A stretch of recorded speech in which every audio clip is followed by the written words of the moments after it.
भगवान को कृपा करनी ही पड़ेगी। किसी और की बात क्या बताएं, हम अपनी जिंदगी का ही वाकया बताते हैं।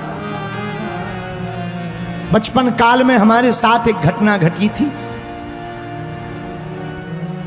हमारी स्थिति तो ठीक नहीं थी। हमारे पड़ोस के अंकल जी ने टीवी खरीदी। हम बच्चे ही थे, टूटा फूटा मकान था। उसी में माताजी, हम, पिताजी, हमसे छोटी बहन और भाई रहते थे। बिल्कुल सत्य घटना बता रहे हैं अपनी जिंदगी की। तो जब पड़ोस के अंकल जी ने टीवी खरीदी भैया, तो हम बच्चे ही थे, छोटे थे, रहे होंगे 6-7 साल के। रोज हम टीवी देखने जाते थे, क्योंकि उतनी गांव में टीवी हुआ नहीं करती थी और हमारे घर में तो लाइट भी नहीं होती थी। दीपक के नीचे बैठ कर के रामचरितमानस पढ़ते थे। मिट्टी के तेल की डिब्बी बनती थी, कैरोसिन तेल की, उसी को जला करके हम लोग भोजन करते थे, वो भी कभी कभी। जब पड़ोस के अंकल जी ने टीवी खरीदी, हम जाने लगे तो 1-2 महीना तो सामान्य रहा।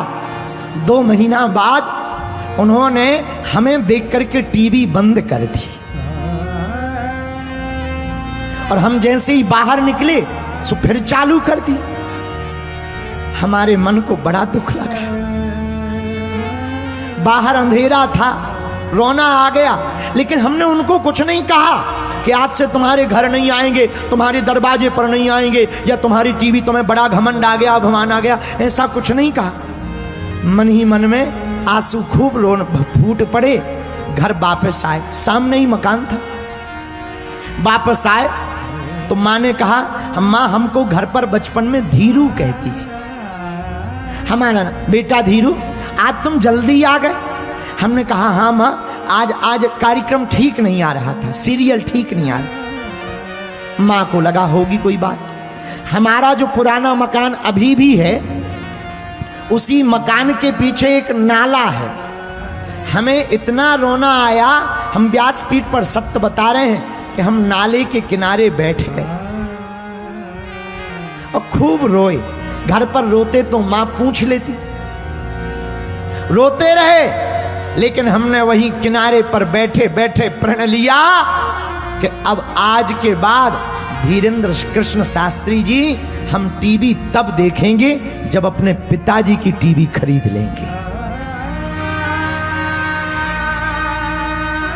वापस आए, सो गए। बात आई गई हो गई, लेकिन हमने संकल्प ले लिया। किसी के भी घर में जाते थे, गांव के ब्राह्मण थे, तो कर्म कांड करने जाते थे, पूजा करने, सत्यनारायण की कथा करने, किसी का गृह प्रवेश करवाने, कभी अनुष्ठान करने घर घर जाते थे। बच्चे ही थे, तो जब गांव वाले बुलाते थे तो जिस मकान के कमरे में टीवी लगी हो, हम उसमें बैठा नहीं करते थे, क्योंकि हमारा प्रण था।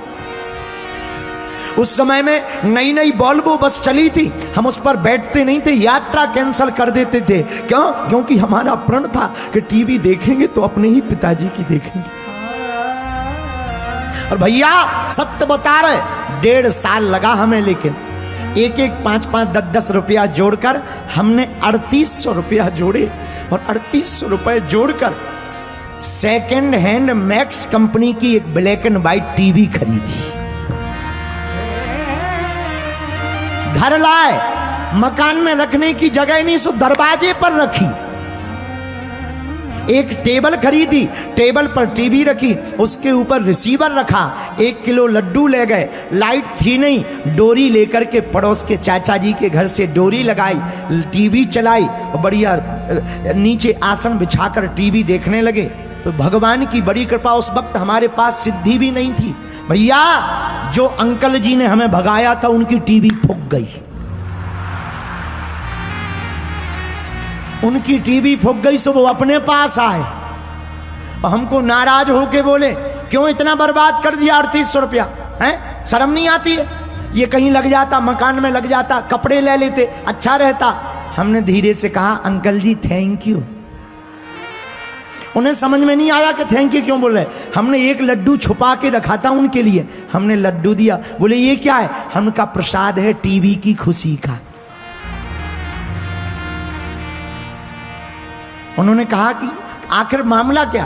हमने नहीं बताया कि आपने उस दिन भगा दिया था इसलिए, नहीं।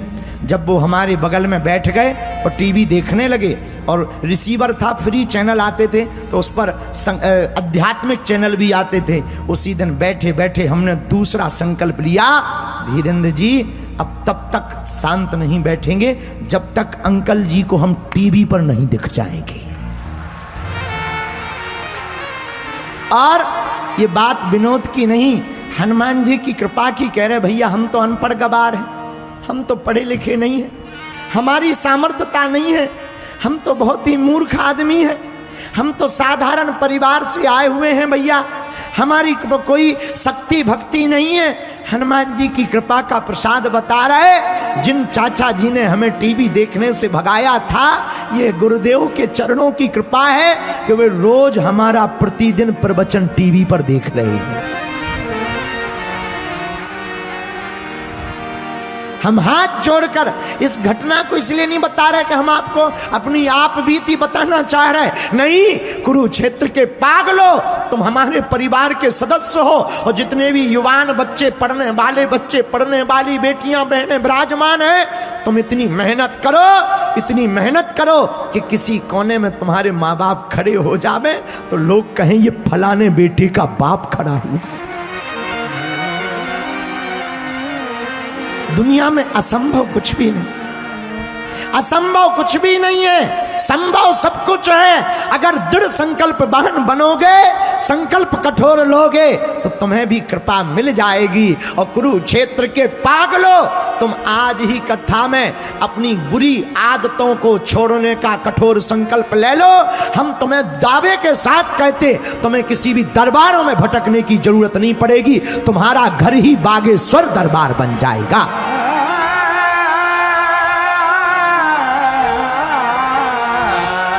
तुम्हारी हनुमान जी की भक्ति, मेरे पागलों, तुम्हें फिर किसी धीरेन्द्र कृष्ण शास्त्री के पास पहुंचने की, जाने की आवश्यकता नहीं पड़ेगी।